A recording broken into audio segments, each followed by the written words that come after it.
Hey guys, welcome back to Home Built, and I am well overdue to give the poor Roxster some more love.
Alright guys, welcome back, and for those of you who don't know what this is the Roxster. This was the ugliest Porsche in Australia that I got probably a couple of years ago now, and saved from one fate, and then I've neglected it since I've had it a bit. It was a 2.5 litre base model Boxster that had some very questionable modifications that ended up, the first track day I took it to, the engine blew up. So I replaced it with an Audi 4.2 litre V8 out of a 2002 model Audi A6, which it currently has in it. It's currently running and driving and slightly neglected. And today I've got to do the last couple of little things on it before we can actually get it to the track and actually see what it's like as a track car. If you missed it, I'll put a link up above so you can go and catch up with the series and see what this car looked like when it started. And if you're not already, please think about subscribing. It really helps out the channel. So there's a few little bits and pieces that we need to sort out on this car to get it actually running and get it to the track. We have this very, very ugly bonnet that they had put a bonnet bulge thing on, and basically they mangled the bonnet. They smashed dents in it along here and then cut the big holes in it. It's just hideous, so we need to do something with that. Let's get stuck in. I think let's do the easy things first, and let's start by getting rid of this ugly bonnet. All right, one ugly bonnet off, and I talked to a mate who had a couple of bonnets for sale, and yeah, what he ended up selling me was not the greatest thing. It is just a single skin piece of fiberglass with the most horrible material known to man, which is fake carbon fiber, sort of sticker on the front of it. Fake carbon fiber all should be burned with fire. But I have this, which I should be able to replace on the front. It'll be nice and lightweight for the race car. Hopefully we'll be able to hold its shape. Apparently it does. So we need to start fitting this onto the car right now.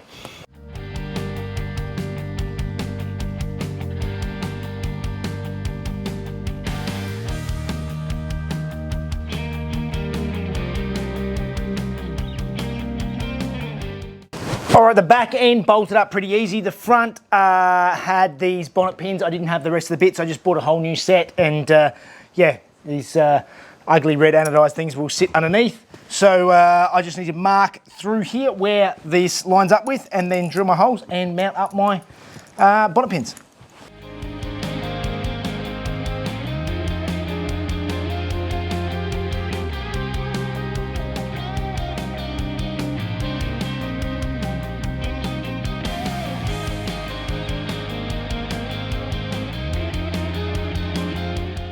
All right, so besides the horrible fake carbon fiber, that is much better. Obviously it doesn't really hurt that much because the car is pretty ugly and neglected anyway. But next thing, I think we need to start having a look at this front bar and see what we can do about making that so that it doesn't just fall off.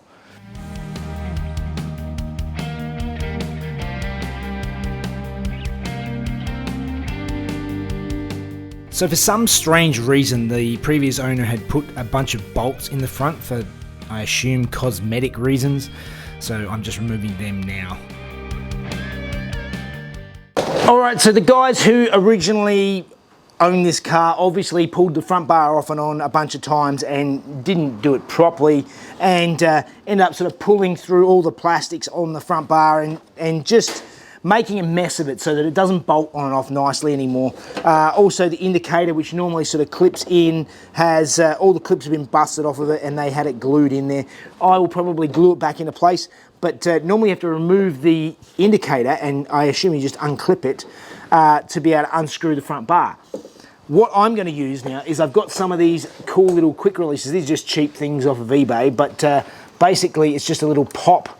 You just press the end of it and mount this piece, and it just clips in, and then it's nice and secure, and just touch it and it pops off. So I've got to make up some mounts for these things, and then we should be able to just clip on the bar, clip on and off as need be. So this is definitely not the greatest method of attachment, but I've found some old brackets in the shop that I am using to mount up the new mounts. Ultimately, I think the best thing, if I was going to do this properly, would be replacing the entire brackets on the corner to hold the indicator lights and get new indicator lights as well.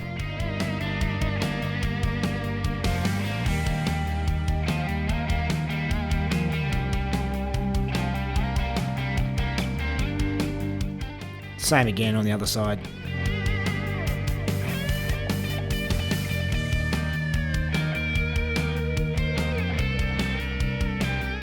And then I'm just mounting the indicators with some Sikaflex. All right, so the next thing I need to do is connect up the thermo fans in the front of the car, and I was thinking I had to go through to the relay box that's under the dash and try and pull that down and rewire it. And then I remembered the smart way of doing it is to pull out the Boxster wiring diagram, which I just Googled, found it online, and I found the wire outputs. I went to my wiring down here where the ECU was connected, and I can see the outputs here, and if I have a look, it says it's yellow, green and yellow grey. So I've gone through and I've found my yellow green wire, and if I connect it and send power to it, I can hear the fans going in the front, and yellow grey is that one. And again, oh, they're the high-speed fans. Yeah. I can hear them, they definitely work. So we've got two levels of fans. Should be relatively straightforward because the ECU's here, the spare cables that I haven't used are right here. I've got to connect that to that. Very easy.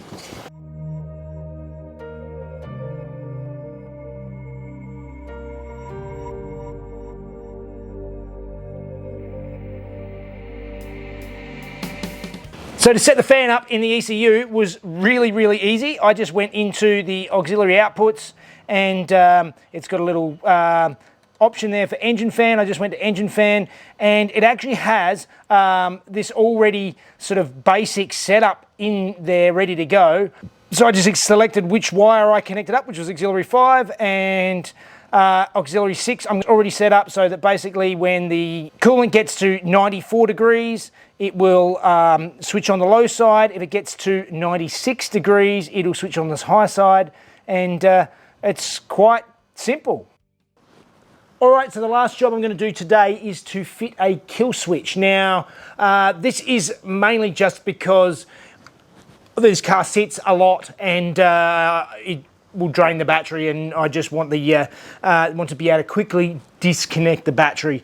So I'm not going to put it externally. I'm not going to have it coming out through the bonnet or out through the cowl, because I don't necessarily want to damage that at this stage. So I'm just going to keep it down, hidden underneath the dash, down in here somewhere. So I just have to pop the bonnet and flick the switch, and I can disconnect the battery.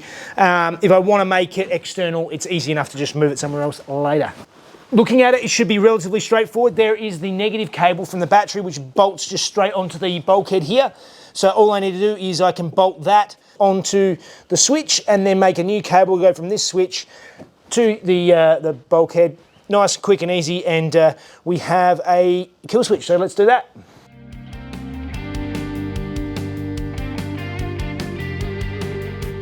So I'm using some really heavy, I think it's 0 gauge wire, don't hold me to that, but nice heavy duty wire and my heavy duty crimps, and then a bit of heat shrink on each one, making sure I've got the orientation right so I can connect up to the bolts I need to and make quick work of the battery disconnect.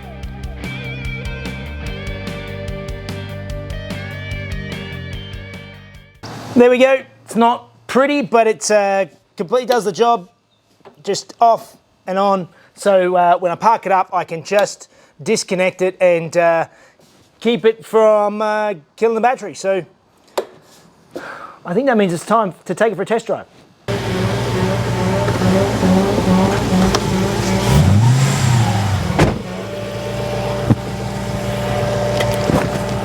All right, let's see how it goes.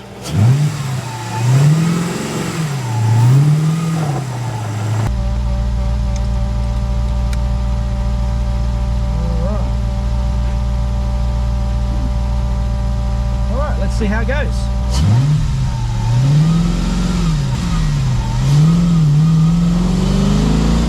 The gear shift needs some work because I really struggle to find third gear in this car.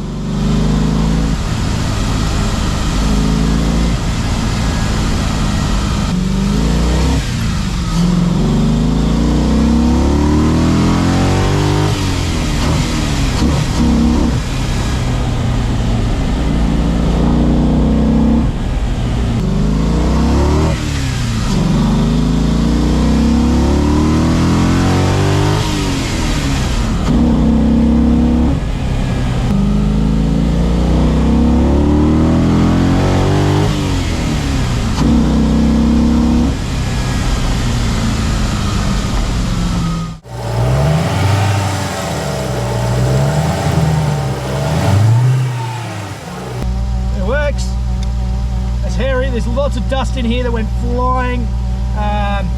It's keeping nice and cool. Oil pressure's good. Smells hot, but that's to be expected. Just make sure I'm not leaking anything, and I think we're good. So I'm just waiting to see if the fans come on like they should. It is currently up to about 91 degrees. At 94 degrees, they should kick on. It's at 93. Let's double check. No fans yet. 94. Oh, and I can see the air going. We have fans. We have fans. It's blowing stuff around. Yes. Perfect. At 96, the next fan should come on, if it gets to 96.